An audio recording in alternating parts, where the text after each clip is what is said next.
Hey, how's it going? Miles here at Tactical Hyve with another video on competition shooting. Today I'm going to be talking a little bit more about grip and how my grip is evolving and different things that might help you. But before we dive into the topic for today, I just want to let you know if you've noticed maybe the video quality or the audio quality is a little off. We didn't really plan today's filming properly. We had some conflicts in scheduling. So I'm just filming this on iPhones and just with a simple external mic. So if the quality isn't just there, bear with us. We'll get back to it next week. That said, I want to talk a little bit more about grip.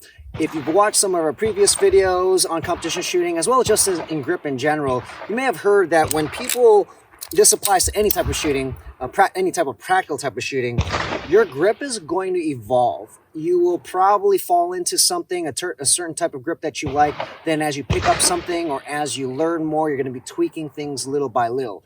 And what I want to do today is talk about one grip that is more popular, I should say. You can see it a little bit more with tactical style shooters. And with sports shooters, you might see it as well, but you see it less. And I want to talk specifically about your support index finger placement.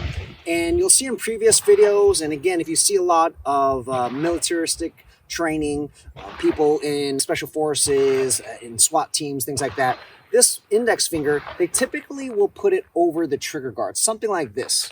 And if you've seen videos before, I'll have it, literally my trigger, this index finger over the trigger guard. Okay, just like that. You see it popping out. It's not in the front like this. It's kind of on an angle. And there's no right or wrong way. This is more of a matter of style, technique. But when I first started shooting and I started more in the tactical realm, a lot of people were teaching this, grabbing over the trigger guard so that you can get your support hand a little bit higher and get a little bit of an angle on the gun here. And that was kind of the school of thought. Now, other people, there's other ways of holding it too, and I'm not diving into that. But like I said, it's more a matter of style because it fulfills principles in terms of the proper grip. So this is something where if you're shooting this way, you can shoot that way. I'm going to share something though that has helped me, and then you can try it out and see if it works. So I've been using this grip with the finger over the trigger guard for maybe about 2 years. And it's just natural and it feels comfortable, but it's because that's the grip I've started with and just stuck with it for forever, right? And so when I started to explore this grip, because I see a lot of competition shooters, they actually do not grip over the trigger guard. And for me, when I started experimenting with that, it was awkward. I was continually hitting my mag release because of a different grip.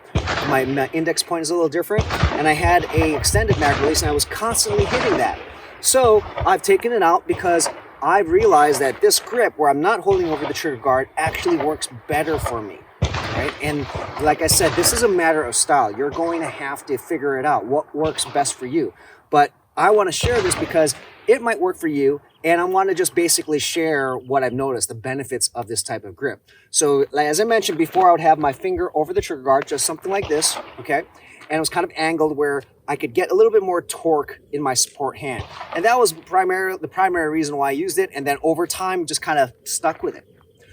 Then I started experimenting with this grip here, and you see a lot of competition shooters have this too. They're not holding the trigger guard.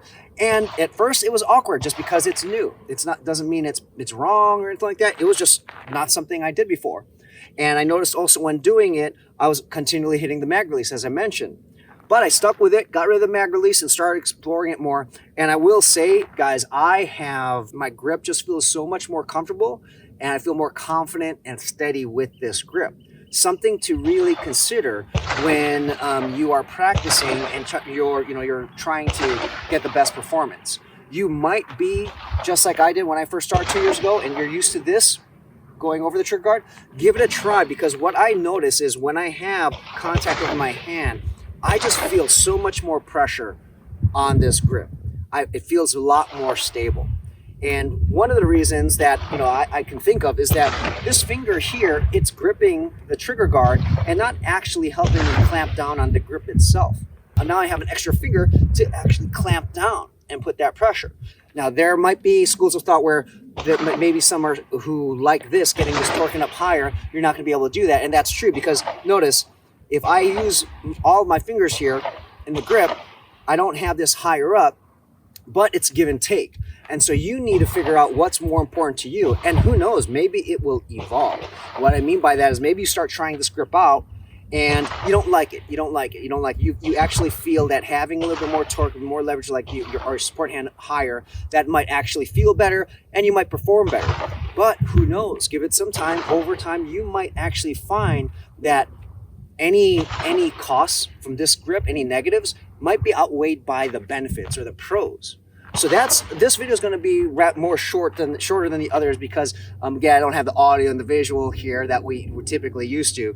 But I wanted to share that because that's something with right now I have completely changed my grip in the sense that I want both hands really doing everything they can to solidify this grip, have grip pressure rather than one hanging out here and not really contributing to the pressure on the grip itself. Explore that, give it a try. I've been using it now for maybe 3 to 4 weeks, so it's not something that feels comfortable overnight. You have to work on it. And just like I did, I did competitions where I was doing that grip and literally the mag flew. Yes, I blew those competitions, but it's okay. They're just local matches. You're using it for practice. And what's interesting is now that I stuck with it, I won't go back. It just feels really, really solid for me if I can use my index finger. So it's just added, what should I say, insurance or added friction that you can add to your grip here. All right, give it a try, guys. I think you'll like it. As I mentioned, there's no right or wrong way. You're going to find your own style. When it comes to techniques, it's a matter of style. So do what works best for you. But that might be something you want to explore, particularly if we're the same and you came from a tactile style background where you're constantly hugging this or curling over this trigger guard. It might make a difference. If you guys like the video, want to see more of this type of content, please like, comment, and subscribe. See you in the next video.